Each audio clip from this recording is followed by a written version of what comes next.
Bismillahirrahmanirrahim. Assalamualaikum warahmatullahi wabarakatuh. Innal hamdalillah nahmaduhu wa nasta'inuhu wa nastaghfiruh wa na'udzu billahi min shururi anfusina wa min sayyiati a'malina. May yahdihillahu fala mudilla lahu wa man yudlil fala hadiya lahu. Ashhadu an la ilaha illallah wahdahu la syarika lah wa ashhadu anna Muhammadan 'abduhu wa rasuluh. Ya ayyuhalladzina amanu taqullaha haqqa tuqatih wa la tamutunna illa wa antum muslimun. Ya ayyuhan nasu taqu rabbakumul ladzi khalaqakum min nafsin wahidah wa khalaqa minha zawjaha wa batha minhuma rijalan katsiran wa nisaa'a wattaqullaha alladzi tasaaluna bihi wal arham innallaha kana 'alaikum raqiba. يا أيها الذين آمنوا اتقوا الله وقولوا قولا سديدا يصلح لكم أعمالكم ويغفر لكم ذنوبكم ومن يطع الله ورسوله فقد فاز فوزا عظيما. أما بعد فإن أصدق الحديث كتاب الله وخير الهدي هدي محمد صلى الله عليه وعلى آله وسلم وشر الأمور محدثاتها فإن كل محدثة بدعة وكل بدعة ضلالة وكل ضلالة في النار. Ahibati fillah, ikhwani wa akhwati fillah yang dimuliakan oleh Allah Subhanahu wa taala. Pada pertemuan yang mulia ini kita memasuki materi yang ke-22. Al-haqqus tsani wal 20, hak yang ke-22, yakni tentang haqqul qulub. Haqqul qulub, yakni artinya adalah hak hati. Hati memiliki haknya. Hati harus kita penuhi hak-haknya. Ikhwati fillah yang Allah muliakan, hati adalah sebuah daging yang kecil yang ada di jasad kita. Kemudian hati ini adalah sumber kebahagiaan atau sumber dari kesengsaraan seseorang. Seseorang bahagia atau sengsara itu dilihat dari hatinya. Oleh karena itu penulis di sini berkata, wal qalbu mudghatun saghiratun fil jasad. Hati mudghah yang kecil, yakni benda yang kecil yang ada di jasad. Dan beliau berkata, sa'adatul insani wa syaqawatuhu wa hayatuhu wa mautuhu tatawaqqafu ala hadhihi al-mudghah.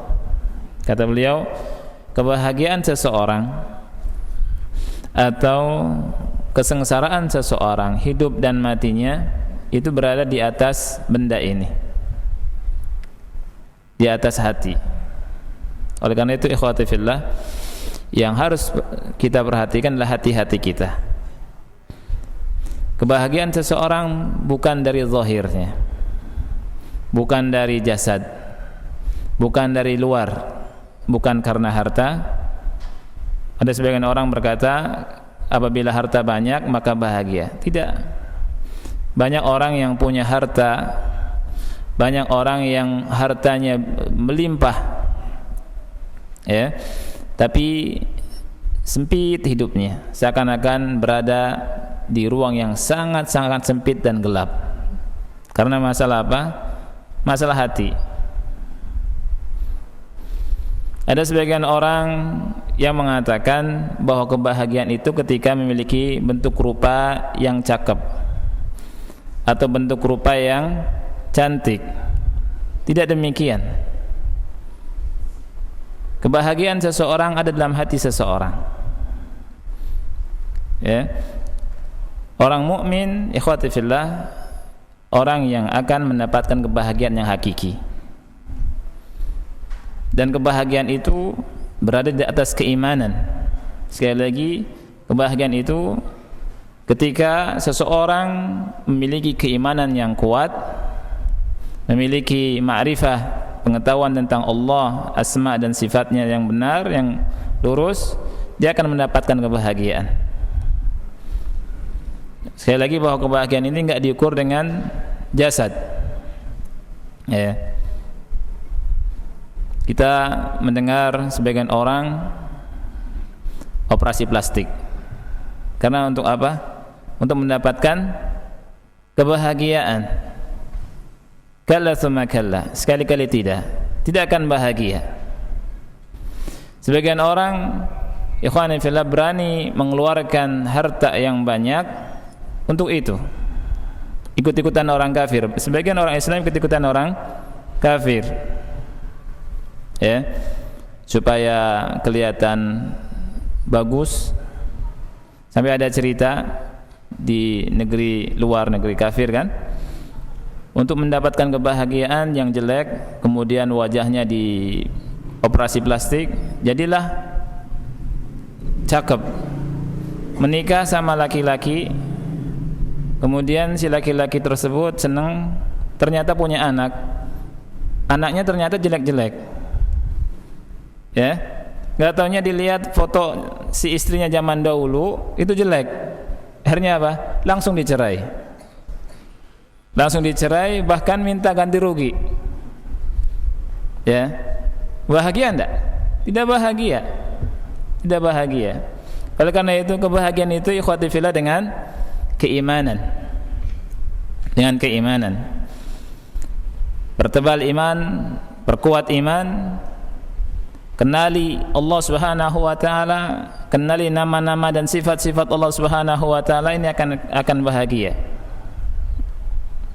Jadi penulis mengatakan sa'adatul insan wa syaqawatuhu wa hayatuhu wa mautuhu tatawaqqafu ala hadhihi al-mudghah. Kebahagiaan seseorang, kesengsaraan seseorang berada di sini. Ada orang yang kalau kita pandang hidupnya tidak bahagia, rumahnya sederhana, bahkan sempit, tapi kebahagiaannya mengalahkan orang yang memiliki kehidupan yang kita lihat secara zahir, kehidupan yang mewah. Walaupun rumahnya sempit seperti kuburan, orang bilang, tapi hatinya sangat lapang, seluas-luasnya. Karena apa? Masalah hati. Oleh karena itu kebahagiaan ikhwati fillah bukan dilihat dari luar, bukan karena harta, bukan karena rupa, bukan karena rumah, bukan karena mobil, tetapi berada dalam hati seseorang. Ikhwati fillah rahimani rahimakumullah, hati perkaranya sangatlah besar, perkaranya sangat besar. Dan Rasul yang mulia alaihi salatu wasalam pernah bersabda dalam hadis yang sahih riwayat Bukhari dan Muslim, ala wa inna fil jasadi mudghah idza saluhat saluhal jasadu kulluhu wa idza fasadat fasada al jasadu kulluhu. Ketahuilah bahwa di dalam diri seseorang, dalam jasad itu ada mudghah. Kata Rasul, kalau mudghah itu baik, segumpal daging itu baik, maka akan baiklah jasadnya.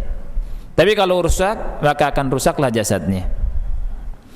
Penulis ikhwati fillah rahimani rahimakumullah, sebelum berbicara tentang hak-hak hati yang hendaknya kita perhatikan, kita pahami, kemudian kita tunaikan, beliau sebutkan beberapa perkara.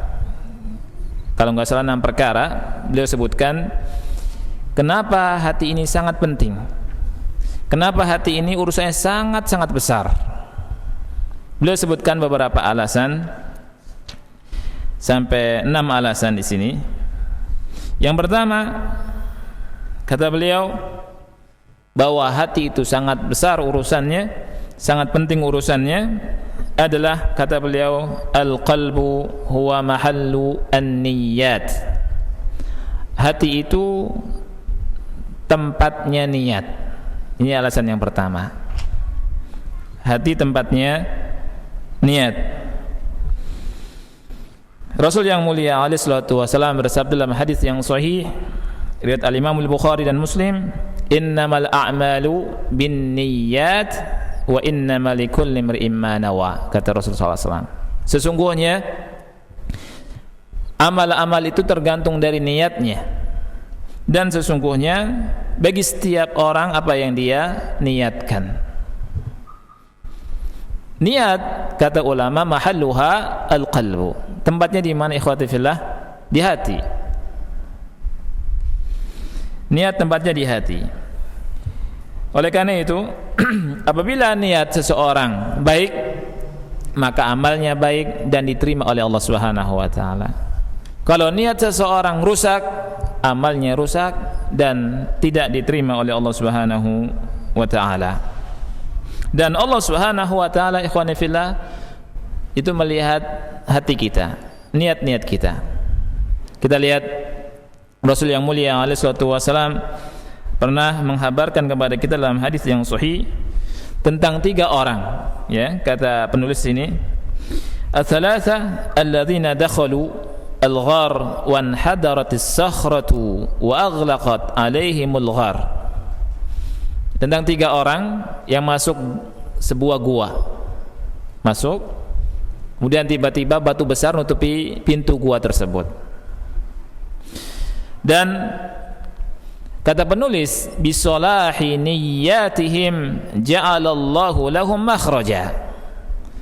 Dengan kebaikan niat yang ada pada diri mereka, Allah berikan jalan keluar. Jalan keluar dari kematian. Coba kalau kita bayangkan, masuk gua, tidak ada pertolongan, sudah semua pasrah, semua usaha dibayangkan tidak mungkin berhasil, pasrah sudah, tinggal menunggu apa? Menunggu kematian. Gua besar nutupi batu besar nutupi pintu gua. Coba bayangkan kalau kita ada di situ, ya, sebuah keadaan yang sangat ngeri, dekat dengan kematian, sudah pasrah. Nah, Syekh berkata, anqadhahum minal mauti al-muhaqqaq. Allah selamatkan mereka dari kematian yang sudah sangat dekat, yakni yang sudah pasti tentunya. Muhaqqaq. Karena apa?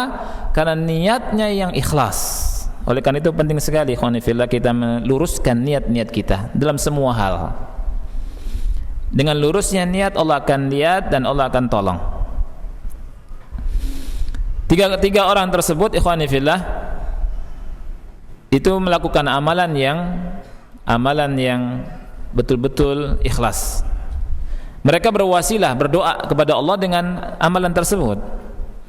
Setiap mereka berucap, Allahumma in kuntu fa'altu dzalika ibtigha'a wajhik fafarrij anna ma nahnu fihi minas sakhrah. Setiap mereka berdoa seperti itu, berkata kepada Allah, ya Allah, seandainya aku melakukan perbuatan itu betul-betul mengharap wajah Engkau, yakni berbetul-betul ikhlas, fafarij anna ma nahnu fihi minas sakhrah, maka selamatkan kami dari bencana batu tersebut.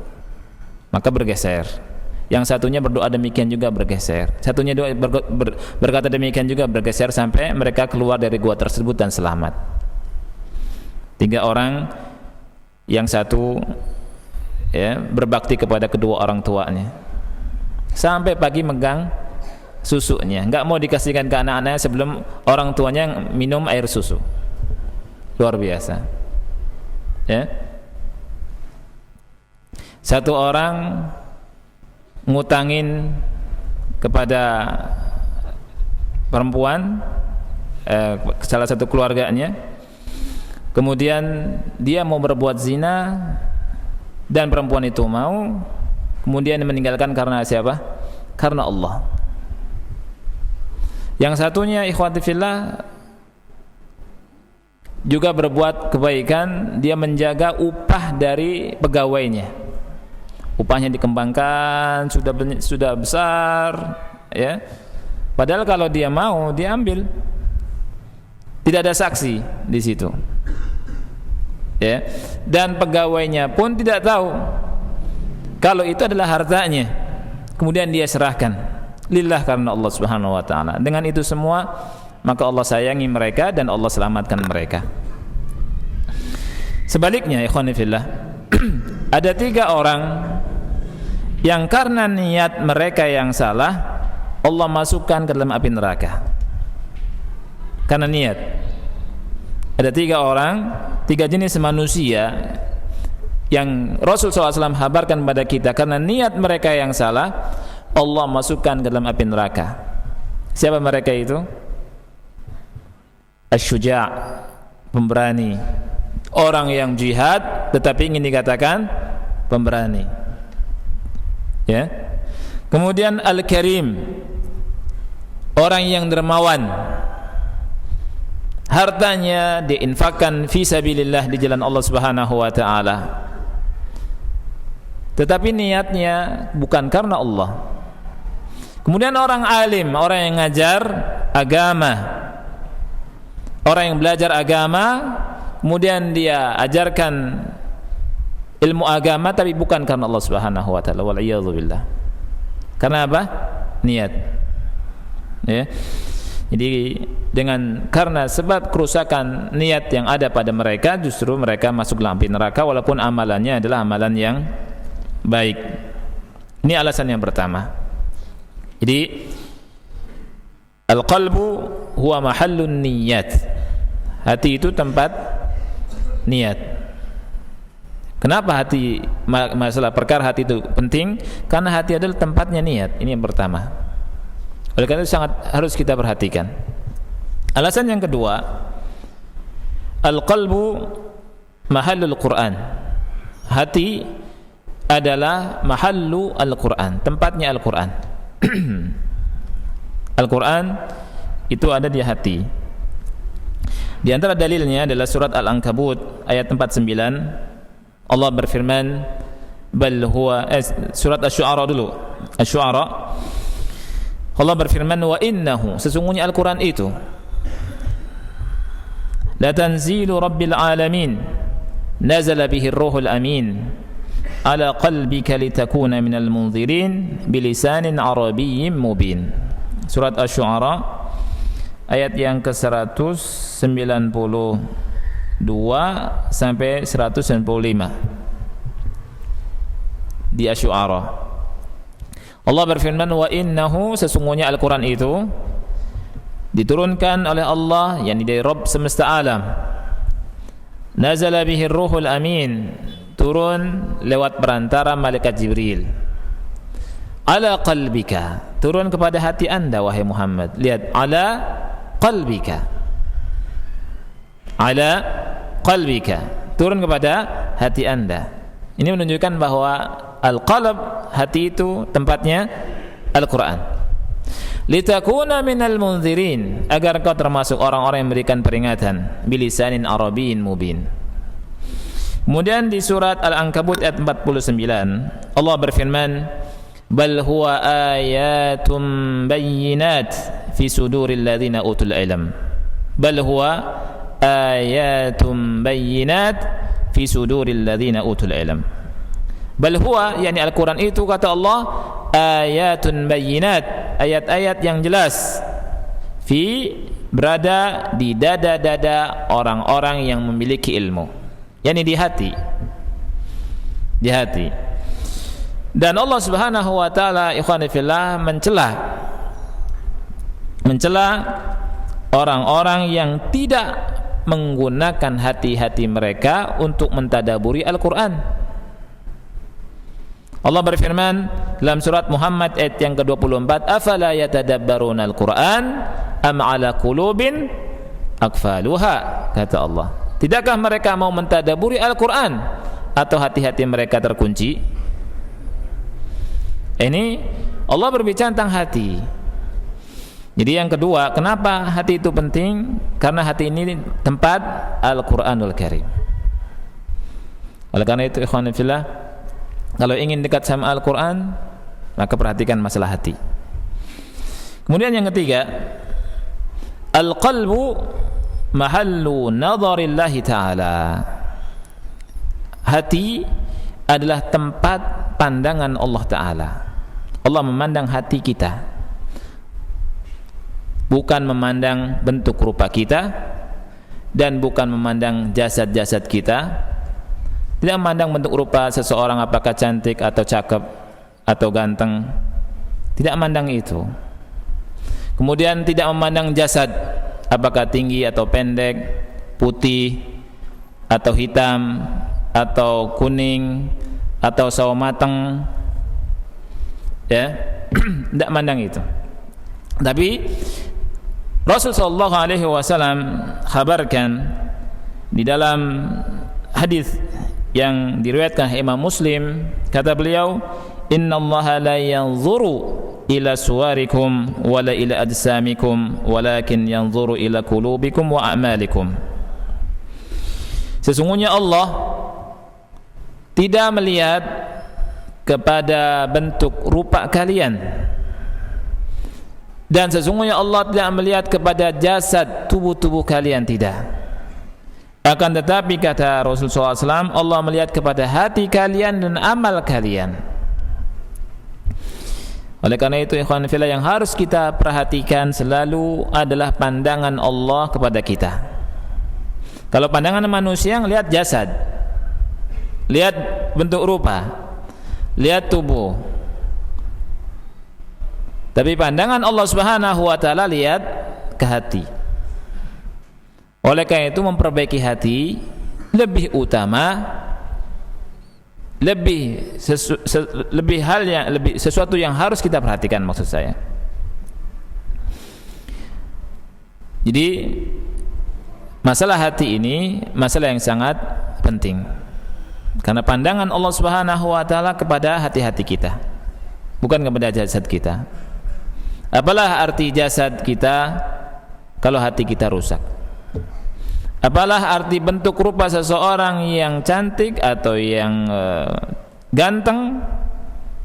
Apalah jasad seseorang yang keker, ya, keker, badannya, ototnya kuat, perutnya kotak-kotak, ya, suka main apa namanya, barbel, ya, olahraga terus, ya. Tapi ternyata maraton, kalau 100 meter maraton dalam waktu yang singkat, 10 km sangat mudah, badannya kuat, tapi nggak kuat ke masjid. Ini gimana ceritanya? Padahal masjid cuma jaraknya berapa? 50 meter, ya. Untuk jalan kaki ke masjid nggak kuat. Nah ini banyak di antara kita, ya, di antara akhwat juga ngurusi mukanya, jasadnya, habis duit banyak, jutaan, suaminya saya pusing, ya, uang belanja kemana? Nggak makan, makannya cuma sama apa? Tempe doang. Duitnya kemana? Buat ngurusin wajah. Tapi untuk ngaji, motokopi saja nggak mau, mahal. Masa pengajian motokopi? Ya, masa pengajian beri kitab mahal? Nah, ini. Padahal buat perbaikan apa? Perbaikan hatinya. Ya, nah, ini perhatikan. Perhatikan pandangan Allah Subhanahu wa taala. Pandangan Allah Subhanahu wa taala adalah hati. Allah Subhanahu wa taala menghabarkan, lihat Rasulullah SAW menghabarkan pada kita, tentunya apa yang Rasul habarkan adalah firman Allah, termasuk dari wahyu Allah. Rasul katakan, innallaha la yanzuru ila suwarikum, sesungguhnya Allah Subhanahu wa taala tidak melihat wajah-wajah kalian, tidak. Wala ila ajsadikum, tidak lihat jasad-jasad kalian juga tidak. Walakin yanzuru ila qulubikum wa amalikum, akan tetapi Allah Subhanahu wa taala lihat ke hati-hati kalian dan amal-amal kalian. Yang dilihat Allah itu hati kita. Oleh karena itu Syekh berkata di sini, penulis berkata, falyattaqillaha alladzina yahmiluna fi sudurihim quluban imtala'at nifaqan wa ghillan wa hasadan ala ibadillah. Ini kata beliau.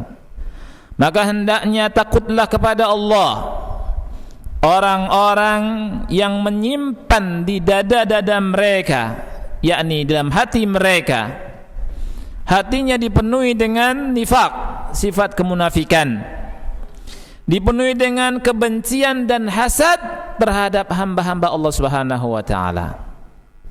Karena Allah melihat hati. Hati-hati. Jangan sampai Allah melihat di hati kita ada dengki sama orang. Jangan sampai hati kita dilihat oleh Allah ternyata ada kebencian sama hamba-hamba Allah yang soleh, sama hamba-hamba Allah yang menegakkan syariat Islam, menegakkan sunnah. Apa alasan Anda benci kepada mereka? Allah melihat hati. Innallaha la yanzur ila suwarikum wa ila ajsadikum. Oleh karena itu ikhwan fillah, pelajaran ini pelajaran yang mengingatkan kita tentang pentingnya hati. Kemudian Syekh berkata, "Ama tastahi min Allah an ta'ti ila al-masjidi wa tusalli waqad imtala'a qalbuka hiqdan wa hasadan al muslimin." Tidakkah Anda malu kepada Allah? Anda datang ke masjid kemudian sholat, tetapi hati Anda dipenuhi dengan kebencian kepada kaum muslimin.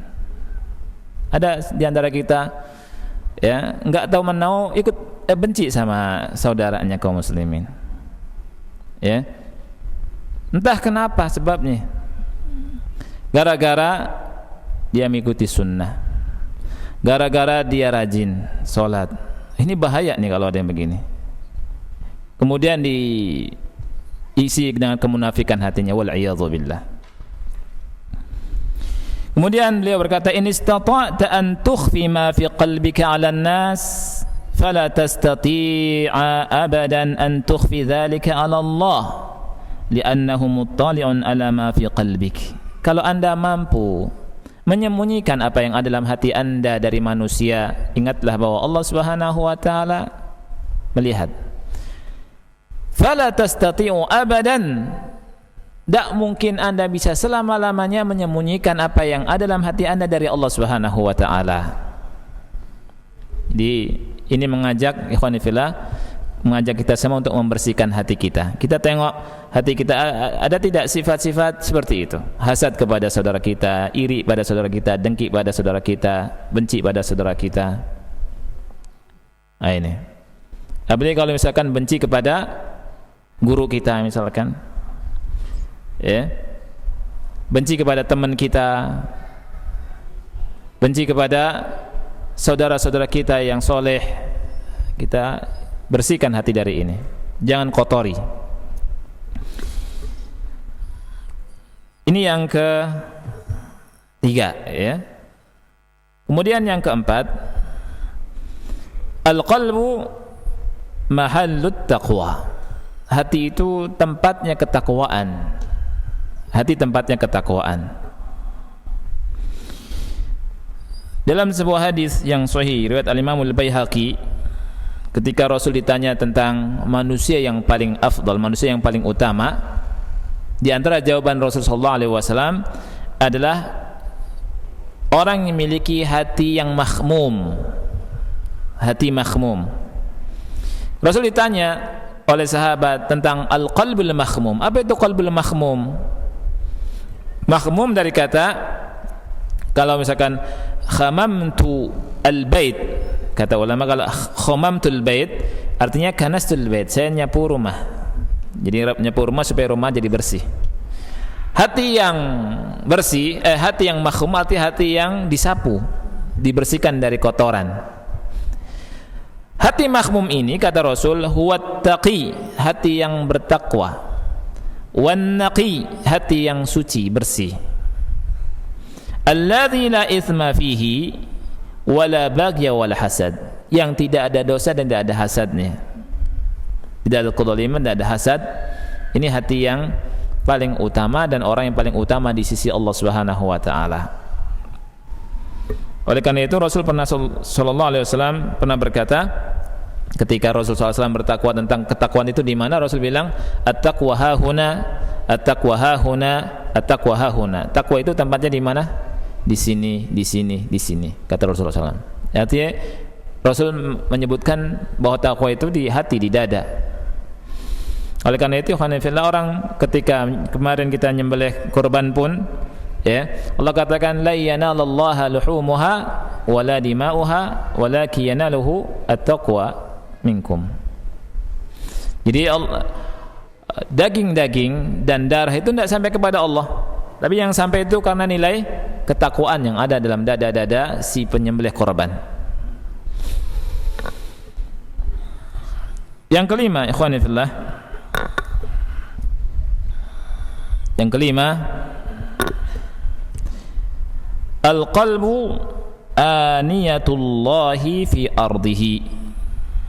Hati itu adalah bejana Allah di bumi.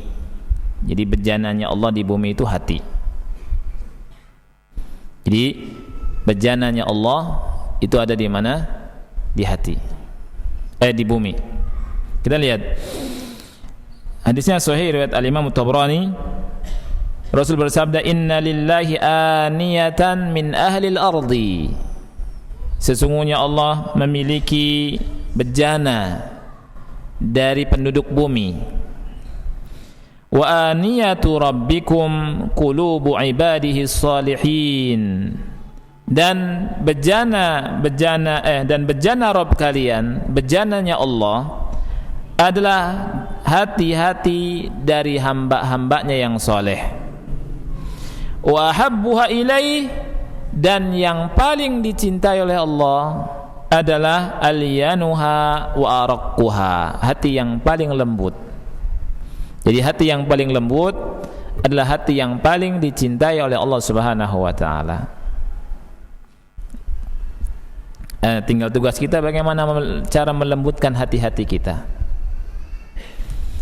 Karena hati yang paling dicintai oleh Allah adalah hati-hati yang lembut, bukan kasar, bukan keras, tapi hati yang lembut, hati yang mudah mendengar kalam Allah dan kalam Rasulnya, hati yang dengannya seseorang bisa menangis ketika mendengar kalam Allah dan kalam Rasulnya, hati yang lembut. Yang keenam, kenapa perkara hati ini sangat penting? Oleh karena itu, ikhwani fillah,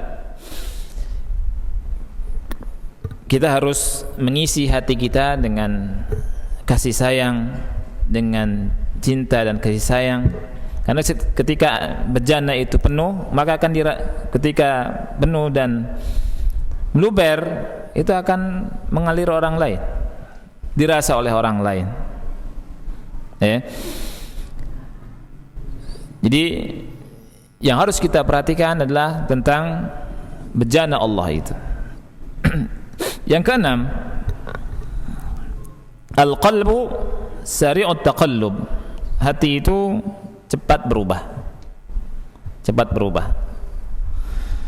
Dan oleh karena itu Rasul yang mulia alaihi wasallam dalam hadis yang sahih Tirmizi, beliau bersabda, beliau banyak berdoa, ya muqallibal qulub tsabbit qalbi ala dinik. Wahai zat yang membolak-balikan hati, kuatkan hati di atas agama engkau. Tetapkan hati di atas agama engkau. Dan ini adalah doa yang dicontoh oleh Rasulullah SAW. Kita tahu Rasulullah SAW dosanya diampuni yang telah lalu dan yang akan datang, dan dijamin masuk surga. Tapi tetap berdoa seperti ini. Ini untuk contoh untuk kita. Tidak ada yang ikhwani fillah bisa menjamin kita ini hidup istiqomah terus. Tidak ada yang bisa menjamin. Berapa banyak orang yang tergelincir? Berapa banyak orang yang tadinya istiqomah tergelincir? Berapa banyak orang yang kuat ngajinya tergelincir juga? Jadi kita selalu berdoa, ya muqallibal qulub tsabbit qalbi ala dinik. Karena hati berubah-ubah. Ya. Dan sering kita rasakan kita niat misalkan mau baca di kamar tamu kan gitu. Nggak tahu pas kita lihat buku kemudian lihat benda lain, ya, lihat benda lain, oh ada jeruk nih, makan jeruk dulu. Habis lihat jeruk ada pisang, makan pisang dulu, ya, nggak baca. Akhirnya apa? Ada teman ngobrol, bacanya hilang, ya. Dan itu sering terjadi. Nggak hitungan jam, hitungan menit kadang merubah niat seseorang. Hati sari taqallub. Kadang-kadang ayo kita pergi yuk kemana, ke tempat A, ayo udah sepakat kan sama ikhwah, nggak taunya berubah. Karena apa? Hati sari taqallub, sering berubah dan cepat berubahnya. Baik, inilah ikhwan fillah kenapa penulis sebutkan alasan-alasan, ya, maaf, kenapa hati itu sangat penting, karena alasannya seperti ini, 6 hal, ya. Jadi yang pertama, hati itu tempatnya niat, kemudian tempatnya apa? Al-Quran, kemudian yang paling penting juga pandangan Allah itu bukan lihat pada jasad, tapi lihat kepada hati, bukan kepada bentuk rupa, tapi lihat kepada hati. Baik, sekarang kita akan memasuki hak-hak hati. Apa saja hak-hak hati yang harus kita perhatikan? Ada 8 hak, insyaallah ta'ala akan kita sampaikan dalam majelis yang mulia ini. Hak yang pertama, hak hati yang pertama yang harus kita perhatikan, yang harus kita tunaikan, dan ini adalah hak yang sangat besar. Yang pertama adalah an yuzayyinahu bil iman bil aqidati sahihah bila ilaha illallah. Ini yang pertama. Ini hak yang pertama. Kita hiasi hati kita dengan keimanan, dihiasi dengan akidah yang lurus, dihiasi dengan la ilaha illallah. Ini sangat penting sekali. Jadi mari kita hiasi hati kita dengan iman, dengan akidah yang sahihah, dengan akidah yang lurus, dengan la ilaha illallah. Kita penuhi dengan keimanan. Kita pelajari buku-buku yang berbicara tentang keimanan. Kita belajar ilmu tauhid. Ini sangat penting sekali. Jadi supaya hati kita dihiasi dengan keimanan, dengan akidah yang lurus, dengan la ilaha illallah. Karena kita ingin mati di atas la ilaha illallah. Dan ini bagian daripada ibadah. La ilaha illallah, keyakinan seseorang bahwasanya tidak ada ilah kecuali Allah, tidak ada yang berhak diibadai kecuali Allah, adalah ibadah yang paling besar, ibadah qalbiyah. Karena hati ini kata ulama ada qaulul qalbi wa amalul qalbi. Qaulul qalbi wa amalul qalbi. Kita tahu bahwa ibadah mahdhah itu ada 4. Ibadah qalbiyah, ibadah apa lagi?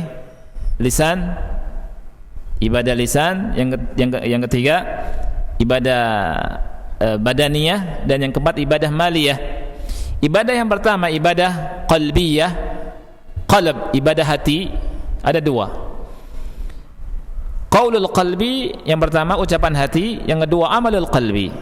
Kalau qaulul qalbi yang berhubungan i'tiqadiyah, keimanan, dengan masalah iman, masalah keyakinan, ini namanya qaulul qalbi dalam istilah akidah, qaulul qalb. Dan ini ibadah yang paling besar. Kita meyakini bahwasanya tidak ada ilah yang berhak diibadai kecuali Allah, ini qaulul qalb. Kita yakin bahwa Muhammad Rasulullah, ini qaulul qalb. Dihiasi hati dengan itu, selalu ingat. Dihiasi hati dengan keimanan, dengan akidah yang sahihah.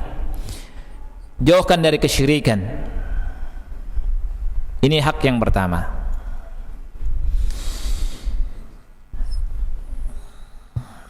Rasulullah sallallahu alaihi wasallam ikhwan fillah dalam hadis yang sahih Imam Ahmad beliau pernah berkata dalam doanya, Allahumma habib ilaina al-iman wa zayyinhu fi qulubina. Ini salah satu doa Rasul SAW. Ya Allah,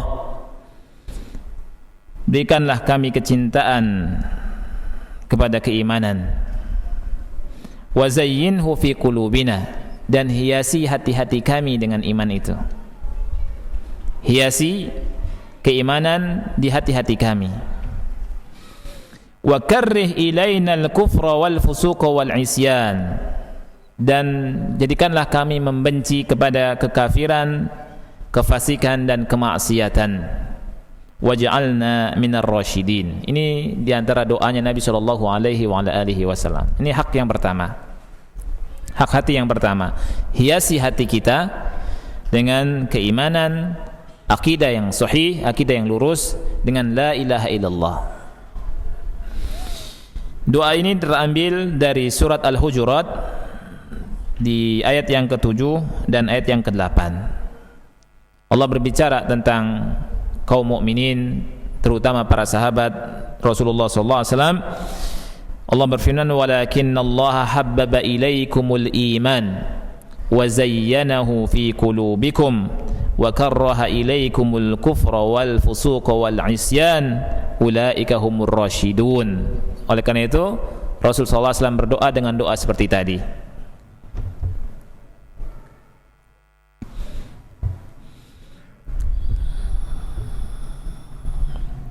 Iman, ikhwani fillah, di sini dikatakan oleh Syekh, wal imanu yatma'innul qalb.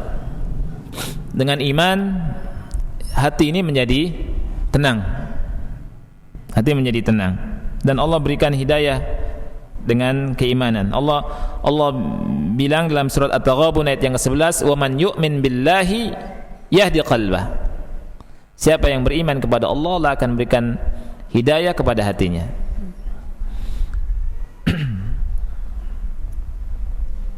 Dan iman memiliki rukun-rukun. Iman menurut pemahaman Ahlussunnah wal Jamaah adalah qaulun bil lisan wa i'tiqadun fil qalbi wa amalun bil jawarih yazidu bit ta'ah wa yanqusu bil ma'siyah. Ini yang harus kita perhatikan. Iman ucapan dengan lisan, keyakinan di hati, kemudian amalan dibuktikan dengan amalan, kemudian yazidu bit ta'ah wa yanqusu bil ma'siyah. Iman bisa bertambah dengan ketaatan, berkurang dengan kemaksiatan. Kemudian iman ada rukunnya. Siapa yang tahu rukun iman? Rukun iman ada berapa? Oh iya, 6. Baik. Siapa yang mau jawab? Ada hadiahnya. Rehan. 1, iman kepada Allah. 2, Rasul. Yang kedua dulu, malaikat. 3, Rasul. 4, atau kitab dulu? Kitab. 4, Rasul. 5, hari akhir. 6, takdir. Saya yang jawab, berarti saya yang dapat hadiahnya. Ya. Yang kemarin mana ikhwan? Reza, mana Reza yang kemarin? Reza kemarin dapat Quran kan? Iya. Jadi rukun iman itu ada 6. Nah, itu dihiasi. Kita hiasi hati kita dengan itu. Kita pelajari rukun iman yang pertama, iman kepada Allah. Banyak di antara kita rukun iman pertama saja belum kita kuasai. Iman kepada Allah mengandung 4 hal. Al-iman biwujudillah, iman terhadap rububiyah Allah, iman kepada uluhiyahnya, dan iman kepada asma wa sifatnya, nama-nama Allah dan sifat-sifatnya. Kemudian keimanan kepada Allah mengandung banyak hal. La ilaha illallah sendiri ada rukunnya, ada maknanya, ada rukunnya, ada syurutnya, dan ada pembatalnya. Ini harus kita pelajari. Jadi banyak hal yang belum kita pelajari. Ya. Baik ikhwati fillah, kita akhiri. Subhanakallahumma wa bihamdika asyhadu an la ilaha illa anta astaghfiruka wa atubu ilaik. Assalamualaikum warahmatullahi wabarakatuh. Bismillahirrahmanirrahim. Alhamdulillah wassalatu wassalamu ala Rasulillah wa ala alihi wa ashabihi wa man wala.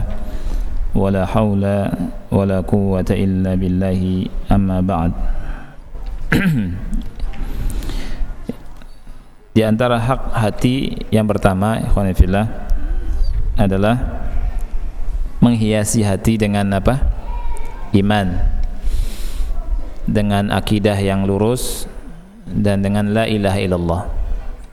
Jadi hati ini kita penuhi dengan ini. Kita harus tahu makna la ilaha illallah. Kita belajar apa itu la ilaha illallah. Maknanya la ma'budu bihaqqin illallah. Tidak ada yang berhak diibadahi kecuali Allah. Kemudian apa rukunnya? Rukunnya dua. La ilaha an-nafyu, illallah itsbat. Jadi rukun la ilaha illallah an-nafyu wal itsbat. Menafikan sesembahan selain Allah, la ilaha, tidak ada sesembahan yang berhak diibadahi,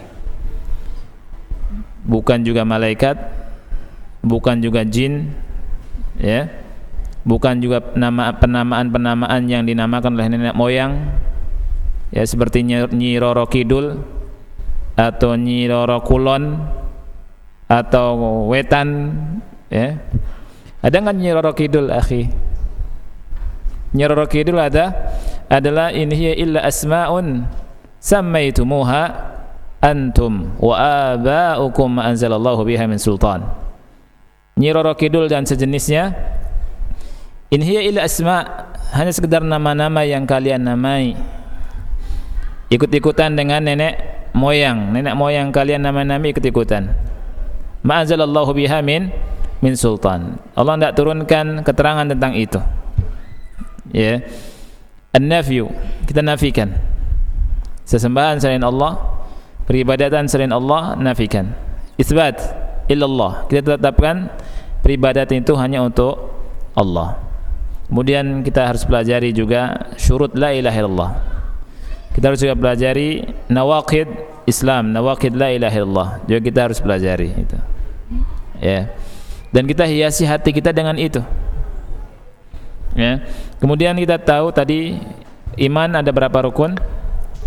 Ada 6. Kemudian ada berapa cabang? Sebagaimana sabda Rasulullah SAW, al-imanu bid'un wa sab'una syu'bah, atau bid'un wa sittuna syu'bah. Iman itu kata Rasul sekitar 73 cabang. Iman 73 cabang. A'laha, yang paling tinggi adalah qaulu la ilaha illallah. Yang paling rendah imatatul adza anit thariq, kata Rasulullah SAW, menyingkirkan gangguan dari jalan. Nah itu, ini cabang iman yang terendah. Jadi kalau ada gangguan dari jalan, di tengah-tengah jalan, apakah batu atau kayu, balok, ya, atau jarum, paku, harus kita singkirkan. Itu cabang keimanan yang paling rendah, adnaha. Ya. Oleh karena itu nggak habis pikir kita kalau ada orang naruh paku di tengah jalan, ya, meletakkan paku di tengah jalan, walaupun alasannya untuk cari rizki. Lihat banyak sekali sebagian orang nyari paku dengan alat magnet, itu sudah terkumpul banyak sekali di kota-kota sana, ya kan? Ini menyelisih keimanan. Padahal Rasulullah SAW mengatakan bahwa adnaha, yang paling rendah itu apa? Imatatul adza anit thariq, menyingkirkan gangguan dari jalan. Nah ini. Jadi ikhwani fillah, ketika hati seseorang dihiasi dengan keimanan, dengan akidah yang lurus, dengan la ilaha illallah, maka akan nampak dalam kehidupannya. Enggak mungkin ganggu orang. Justru akan menjaga keadaan dan lingkungan dari gangguan. Ya, orang yang beriman nggak mungkin pakai motor kemudian knalpotnya digedein, ya, digas, orang budak, nggak mungkin. Ya, orang yang beriman jalannya tenang, nggak mau ganggu orang, karena dia mengharapkan apa? Pahala dari Allah Subhanahu wa taala. Jadi ini hak yang pertama, menghiasi hati dengan iman, dengan akidah yang lurus, dengan la ilaha illallah sampai mati. Ketika hati kita terisi dengan la ilaha illallah, maka matinya akan mudah mengucapkan la ilaha illallah. Ini. Yang kedua, ikhwani fillah, yang kedua, an yunawwirahu bil Qur'anil Karim wa laysa bil ghina wal musiqa. Ini yang kedua, harus diperhatikan. Hak hati. Hak hati yang kedua adalah memberikan cahaya kepada hati, menerangi hati kita dengan Al-Qur'anul Karim, bukan dengan nyanyian dan musik. Ini kata Syekh, laisa bil ghina wal musiqa, bukan dengan nyanyian dan musik. Makanan hati itu Al-Qur'anul Karim, cahaya hati Al-Qur'anul Karim, bukan cahayanya nyanyian dan musik. Ya. Aneh di antara kita sanggup membeli alat-alat musik seperti piano jutaan bahkan puluhan juta, tapi nggak sanggup membeli mushaf Al-Qur'anul Karim untuk dibaca di Quran, di rumah. Ya. Padahal hak hati adalah berikan cahaya, terangi hati dengan Al-Qur'anul Karim. Ini hak yang kedua. Allah berfirman di surat Yunus ayat yang ke-57 dan 58. Ya Yuhannas, wahai manusia, qad ja'atkum mau'izatun min rabbikum, telah datang nasihat dari Rabb kalian. Wa syifaa'un lima fi sudur, obat bagi penyakit yang ada di dada. Wa hudan, dan hidayah. Wa rahmatun lil mu'minin, dan rahmat untuk orang-orang yang beriman. Kemudian kata Allah, qul, katakan wahai Muhammad, bi fadlillah, dengan karunia Allah, artinya bil iman, dengan karunia Allah dengan iman. Wa bi rahmatihi, dan dengan rahmatnya, artinya Al-Qur'an. Jadi di sini kita tahu Al-Qur'an adalah rahmat. Rahmat terbesar bahkan. Allah katakan di surat Yunus ayat yang ke-58, wa bi rahmatihi, ulama mengatakan bil Qur'an. Jadi rahmat Allah yang terbesar adalah Al-Qur'anul Karim. Kemudian fabidzalika, dengan itu falyafrahu, hendaknya mereka gembira, bangga, senang. Huwa khairun mimma yajma'un, itu lebih baik daripada apa yang mereka kumpulkan, lebih baik daripada harta dunia yang dikumpulkan oleh manusia, enggak ada apa-apanya. Ya. Jadi Al-Qur'an rahmat. Lihat bagaimana Rasul katakan, iqra'ul Qur'an fa innahu ya'ti yaumal qiyamati syafi'an li ashabi. Baca Quran, karena Quran nanti datang hari kiamat memberi apa? Syafaat bagi kawan, bagi pembacanya. Baca Al-Quran, hiasi cahaya atau berikan cahaya hati kita dengan Al-Quranul Karim dengan cara baca. Baca. Kita lagukan Quran di rumah. Lagi di rumah, naik kendaraan, kalau nggak nabrak ya. Apalagi kalau ada yang nyupirin, baca Quran. Aneh kalau muslim nggak punya hafalan Quran walaupun 1 juz. Seorang muslim ya, hafalkan Al-Qur'anul Karim supaya bisa melakukan Quran ketika membaca. Kalau nggak bisa hafal semuanya, minimal juz amma. Kalau nggak bisa juz amma, minimal Qisarul Mufassal dari Ad-Duha sampai An-Nas. Kan enak kalau kita misalnya lagi jalan, daripada yang lamun gitu ya. Kita baca Wad-Duha wal-laili idza saja ma wadda'aka rabbuka wa ma qala. Enak. Ya.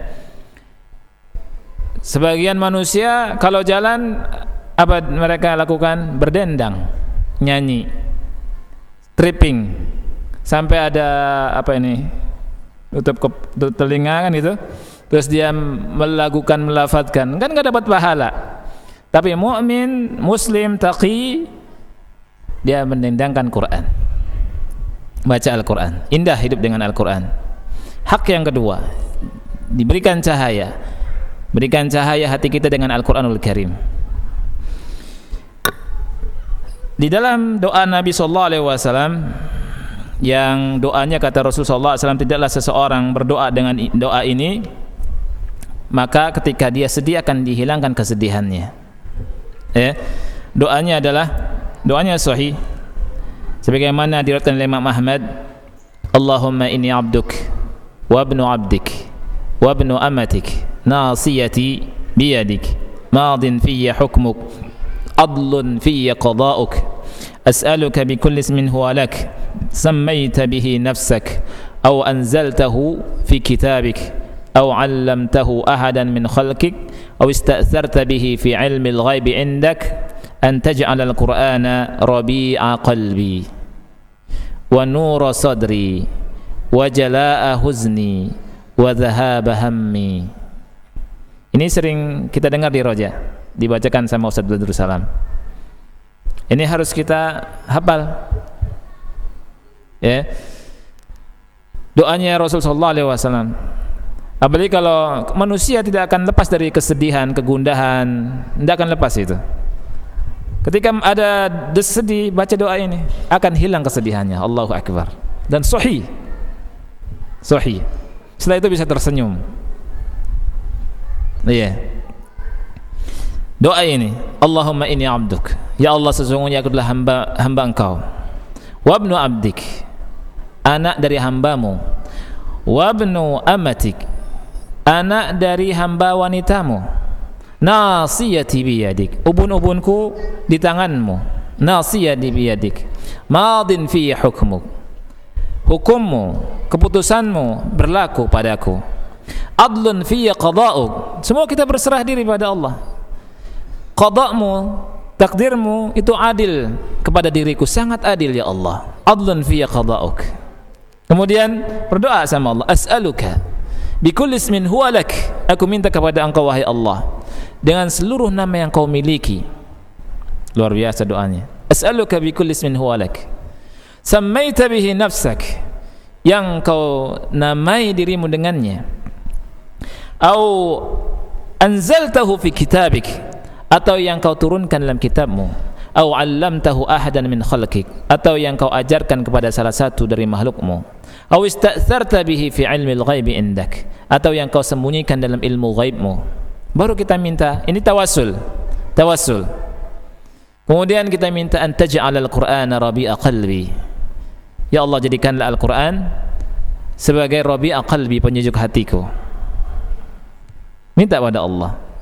An taj'al al-Qur'ana rabi'a qalbi wa nura sadri, dan cahaya bagi dadaku agar menerangi dadaku. Wa jalaa'a huzni wa dhahab hammi, dan jadikan dia sebagai penghapus dan penghilang kesedihan dan kegundahanku. Subhanallah. Hilang. Kata Rasul, tidaklah seseorang hamba berdoa dengan doa ini akan hilang kegundahannya. Asal yakin, serius, konsentrasi, doa sama Allah, hilang kegundahannya. Manusia hidup ini, ikhwani fillah, Rasul kasih tahu doa ini karena manusia akan berada dalam dua hal itu, ima bahagia, ima sedih. Sekarang senang, ketawa-ketawa, cengar-cengir, senyum, ya, kayak nggak ada masalah. Besok murung, sedih, nangis, manusia. Besoknya senang lagi. Nah, itu. Nah, ketika ditimpa kesedihan, sunnahnya adalah baca doa ini. Lihat kata penulis, ma da'a ahadun bihadzal du'a wa kana fi hammin wa ghammin illa rafa'a Allahu anhu hadzal gham. Tidaklah seseorang membaca doa ini dalam keadaan sedih melainkan Allah akan angkat kesedihannya. Allahumma inni 'abduk wa ibnu 'abdik wa ibnu amatik nasiyati biyadik madin fi hukmuk adlun fi qada'uk, terus begitu doa. Nah, ini selain itu dapat pahala besar, karena manusia di atas muka bumi ada ujian dan ujian. Enggak mungkin manusia enggak dapat ujian, enggak mungkin. Enggak mungkin. Abadan enggak mungkin. Karena Allah ingin manusia itu munkasir. Allah ingin manusia tunduk di hadapan Allah Subhanahu wa taala. Allah kasih sebagian manusia berlebih, pasti ada sesuatu yang kurang, yang dia bersedih di situ. Enggak mungkin abadan manusia itu sempurna, la abadan. Membuat kesedihannya ada. Itu. Tapi sebaik-baik muslim mukmin ketika bersedih kembali kepada Allah Subhanahu wa taala. Ini. Dan berdoa dengan doa ini. Ini janji Rasulullah sallallahu alaihi wasallam, kesedihannya akan hilang dan hatinya akan dipenuhi, diterangi dengan Al-Qur'anul Karim. Ini yang penting. Yang penting adalah memenuhi hati dengan Al-Qur'anul Karim. Kemudian ikhwati fillah yang ketiga, karena banyak yang 8, yang ketiga dulu. Yang terakhir insyaallah kita lanjutkan tentang hak-hak hati berikutnya dalam pertemuan berikutnya. Adalah an yahris ala tuma'ninatihi. Harus kita ini semangat untuk membuat hati kita ini tenang. Ini hak hati kita, nyaman, tenang, jangan dibikin pusing, jangan bikin gelisah hati kita. Hak hati. Dan cara bikin hati tenang tidak ada jalan kecuali dengan zikrullah. Ini kata ulama, wala yatma'innul qalbu illa bi dzikrillah. Dan hati tidak mungkin tenang kecuali dengan zikrullah. Ya. Orang yang paling bahagia adalah orang yang paling banyak berzikir kepada Allah. Dan dalam hadis yang sahih, hadis qudsi, bahwa Rasulullah SAW pernah bersabda, Allah berfirman, Allah akan bersama hamba selama bergerak dua lisannya, mata harakat bihi syafatah, selama dua bibirnya bergerak zikir pada Allah. Allah bersama dia.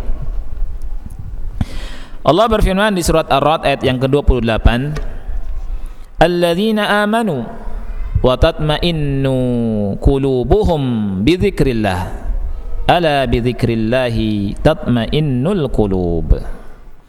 Orang-orang yang beriman dan yang hati mereka tenang dengan zikir kepada Allah. Ala, kata Allah, ketahuilah, hanya berzikir kepada Allah hati-hati menjadi tenang. Jadi bukan dengan musik.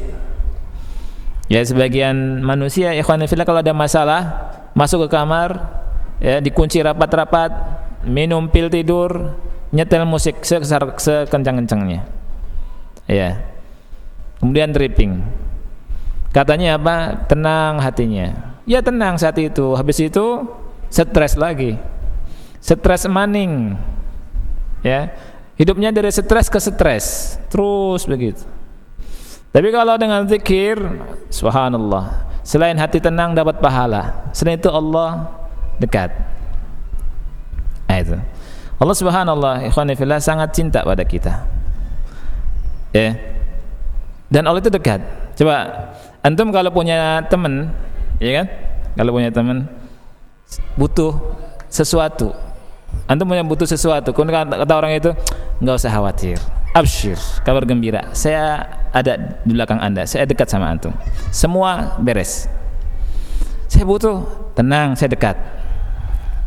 Ya, tahu enggak bahwa Allah lebih dekat dari urat leher nadi kita?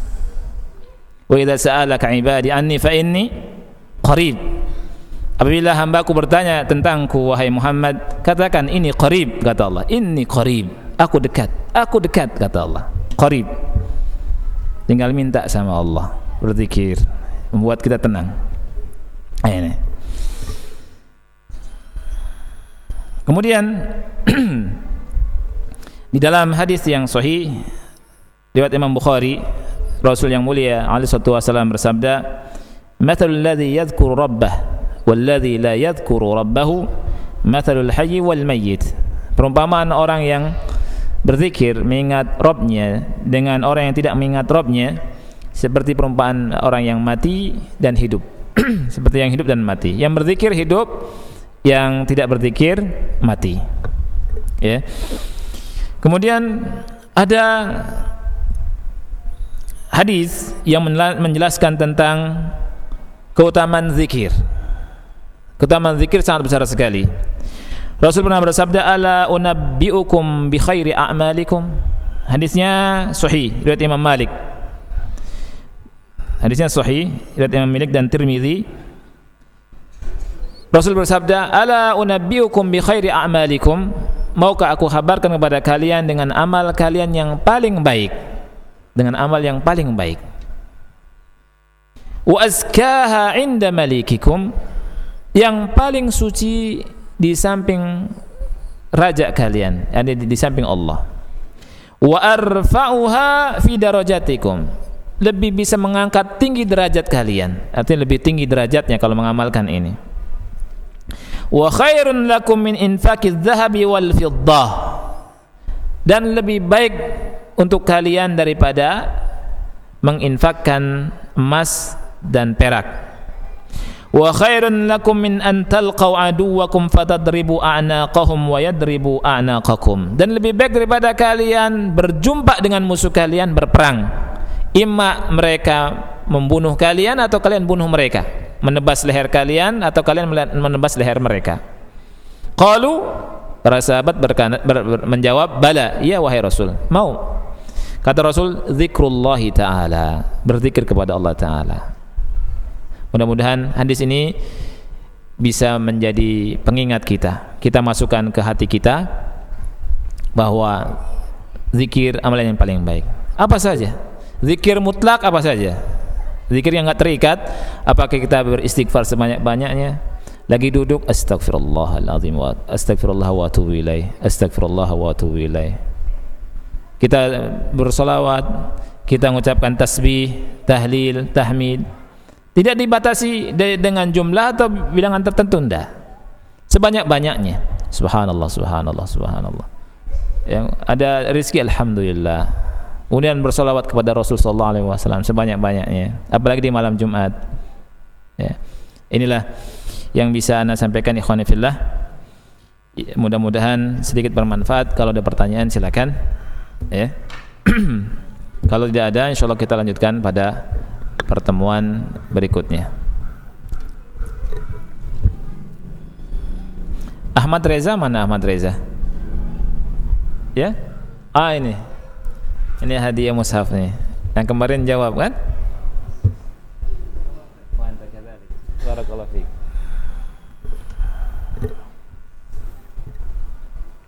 Baik, jadi yang pertama hak hati yang pertama apa? Hak hati yang pertama menghiasi hati dengan iman. Jadi kita hiasi hati dengan iman. Ya. Kemudian yang kedua, menerangi hati kita dengan Al-Quran, bacaan Quran, dengan tadabbur Quran, simak Al-Quran, lihat tafsirnya, diterangi hati kita. Bukan dengan musik dan nyanyian, bukan. Justru musik dan nyanyian semakin buat hati keras, semakin jauh dari Allah, seruling syaitan. Ya. Kemudian yang ketiga, zikrullah. Ini hak hati. 3. Hak hati ini harus kita penuhi, dan Allah akan memandang hati yang baik. Lihat kata Rasulullah SAW, innallaha la yanzuru ila suwarikum wala ila ajsadikum. Allah enggak pandang wajah kalian, Allah enggak pandang bentuk tubuh kalian, akan tetapi Allah pandang hati dan amal. Ketika hati dipenuhi dengan keimanan, dihiasi dengan keimanan, dihiasi dengan Al-Quran, dihiasi dengan zikrullah, mengingat Allah Subhanahu wa ta'ala, maka pandangan Allah menuju kepada hati-hati seorang hamba atau hati-hati kita. Tapi kalau hati dipenuhi dengan bid'ah, waliyadu bila syirik, misalkan syirik besar, syirik kecil, ya, atau bid'ah, atau iri, hasad, dengki kepada saudara kita, ya, Allah lihat hati kita, Allah lihat, ya. Jadi kalau kita ada iri, hasad, langsung istighfar, astagfirullah, hilangkan. Karena paling enggak suka Allah melihat hati seseorang yang ada hasad nih, kedengkian kepada sesama, kebencian kepada kaum muslimin. Dan orang yang beriman membersihkan hati itu dari sifat-sifat kotor tadi. Iya. Jadi ini 3 dulu, ikhwan fillah, insyaallah kita lanjutkan. Sisanya berapa? 5 lagi. Karena ada 8 hal yang insyaallah kita bacakan di sini. Kita akhiri, mudah-mudahan bermanfaat. Subhanakallahumma bihamdika asyhadu an la ilaha illa anta astaghfiruka wa atubu ilaik. Wassalamualaikum warahmatullahi wabarakatuh.